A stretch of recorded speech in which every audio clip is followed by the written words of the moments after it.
Good morning friend. आज हम submersible motor के बारे में बताएंगे। ये जो आप देख रहे हैं ये एक समर्सिबल पंप है।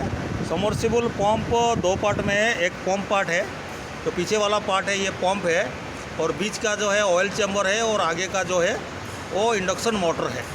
नॉर्मली इंडक्शन मोटर और पंप दोनों कपल्ड है। पहले हम पंप के बारे में बात करते हैं।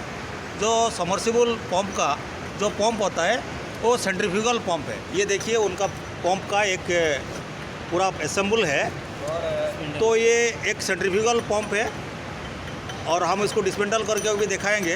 ऊपर वाला खोलते हैं तो ये ऑयल चैम्बर है ऊपर वाला, उसको निकालते हैं। निकालने के बाद आप देखोगे इसके अंदर एक इम्पेलर है। ये जो बीच में है इसको इम्पेलर बोलते हैं, और जो बाहर का जो सरफेस देख रहे हैं इसको डिफ्यूज़र बोलते हैं। इम्पेलर का काम क्या होता है आप देखिए, ये एक इम्पेलर है, ये सेंट्रीफ्यूगल पंप का इम्पेलर है। सेंट्रीफ्यूगल पंप कैसे काम करता है ना, जो पानी है वो उसका आई के थ्रू अंदर आता है। जैसे मोटर पंप और मोटर का एक ही शाफ्ट होता है, तो जैसे मोटर घूमता है तो पंप का इम्पेलर भी साथ में घूमता है। तो साथ में घूमने से वो एक सेंट्रीफ्यूगल फोर्स जनरेट करता है, और अंदर में जो डिफ्यूज़र के अंदर में एक वैक्यूम क्रिएट करता है। उसके चलते वाटर अंदर एक काइनेटिक एनर्जी के साथ, एक फोर्स के साथ अंदर आता है। तो अंदर आने के बाद वो अपना काइनेटिक एनर्जी लूज़ करता है और प्रेशर में कन्वर्ट करता है। ये एक सिंगल स्टेज सेंट्रीफ्यूगल पंप है, सिंगल स्टेज सेंट्रीफ्यूगल पंप है। और डिफ्यूज़र का काम है डायरेक्ट करना। ये जो नीचे आप देख रहे हो ये आपका सक्शन है, और ये अंदर जाता है पानी, और ये आपका डिस्चार्ज है। समर्सिबल पंप जो है उसका जीरो कैविटेशन होता है, क्योंकि ना सक्शन और डिस्चार्ज एक ही पॉइंट से होता है। और समर्सिबल पंप 100% पानी के अंदर समर्ज होकर रहता है। ये IP54 के अंडर में आता है।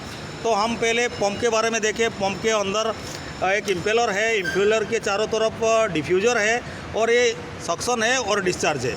अभी उसके ऊपर हम असेंबल करते हैं ऑयल यूनिट। ऑयल इसलिए दिया गया है क्योंकि ना पानी मोटर में चला जाएगा तो मोटर का वाइंडिंग चला जाएगा। तो ये जो ऊपर का यूनिट है उसके अंदर हम ऑयल डालते हैं। ऑयल के बाद फिर मोटर का असेंबल लगता है। ये आप देखिए ये मोटर का असेंबल, ये एक इंडक्शन मोटर है।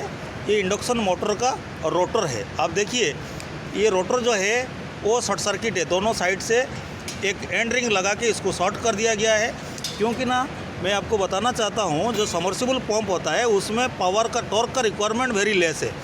क्योंकि ना सक्शन और डिस्चार्ज एक ही पॉइंट से होता है, तो आपका टॉर्क का रिक्वायरमेंट कम होता है। इसलिए यहाँ स्क्विरल केज मोटर यूज़ करते हैं, ना कि स्लिप रिंग मोटर यूज़ करते हैं। तो ये हो गया आपका रोटर पार्ट। रोटर आपका इस असेंबल के ऊपर लगता है। लगने के बाद हम स्टार्टर लगाते हैं। आप देखिए ये स्टार्टर है, ये स्टार्टर मोटर का स्टार्टर, इंडक्शन मोटर का स्टार्टर है। ये आपका स्टार्टर का वाइंडिंग है, और इसमें सप्लाई देते हैं हम।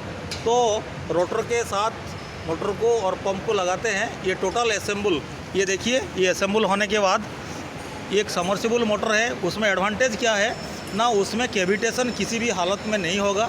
यूजेस क्या है, ये आपका जो फ्लूइड का डेंसिटी ज़्यादा है, लाइक आप स्लोरी यूज़ कर सकते हैं, आपका एफ्लुएंट ट्रीटमेंट प्लांट में यूज़ कर सकते हैं। ये हाई स्लोरी में भी ये काम करेगा। तो it have a lot of advantage. और डिसएडवांटेज यही है कि इसमें पानी इनग्रेस करने का चांस ज़्यादा है। एक बार मेंटेनेंस करने के बाद IP54 का जो नॉर्म्स है वो नहीं रहता है, और उसके चलते पानी इनग्रेस होने का चांसेस है। Thank you.